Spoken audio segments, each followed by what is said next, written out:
নমস্কার, welcome to everyone. আপনাদের সবাইকে স্বাগতম জানাই। তো এর আগে আমরা শিখেছি পার্ট অফ স্পিচের যে বিষয়টা, বাক্যের অংশ, একটি বাক্যের যে অংশগুলো থাকে, তো আমরা শিখেছি। তো আজকে জানবো পার্ট অফ স্পিচের যে মোট যে 8টি ভাগে ভাগ করা যায়। পার্ট অফ স্পিচকে 8টি ভাগে ভাগ করা যায়, সেই 8টি ভাগের বিষয়ে আমরা জানবো। তো সেগুলো নোট করব লেসন 6-এর। তো দ্বিতীয় ক্লাস, এটা দিয়ে পার্ট অফ স্পিচ শেষ হবে। তো 1 নম্বরে আছে নাউন, বিশেষ্য পদ। পার্ট অফ স্পিচের নাউন থাকে,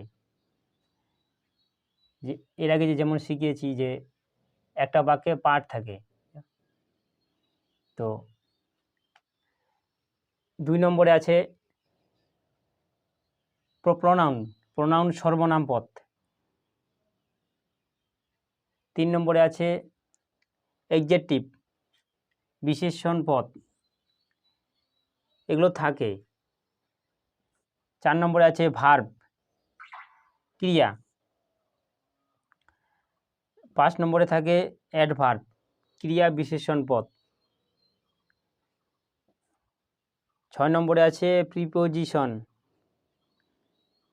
সম্বন্ধসূচক অব্যয়। 7 নম্বর আছে কনজাংশন, সংযোগ, সংযোজক অব্যয়। 8 নম্বরে আছে ইন্টারজেকশন, বিস্ময়সূচক অব্যয় বা আবেগসূচক অব্যয়। তো এগুলো আমাদের পার্ট অফ স্পিচের ভাগ। তো এরপরে আমরা এক একটা ভাগ নিয়ে আমরা বিস্তারিত আলোচনা করব এরপরের ক্লাসে। তো ভাগগুলো বুঝাতে পারলাম। তো এক একটা বিষয় নিয়ে এরপরে আলোচনা হবে। তো একদিন নাউন, তারপরের দিন প্রোনাউন, এইভাবে আস্তে আস্তে বিস্তারিত আমরা আস্তে আস্তে শিখতে পারবো। তো আজকে এখানে শেষ করছি। তো পরবর্তী আবার নতুন ক্লাসে দেখা হবে।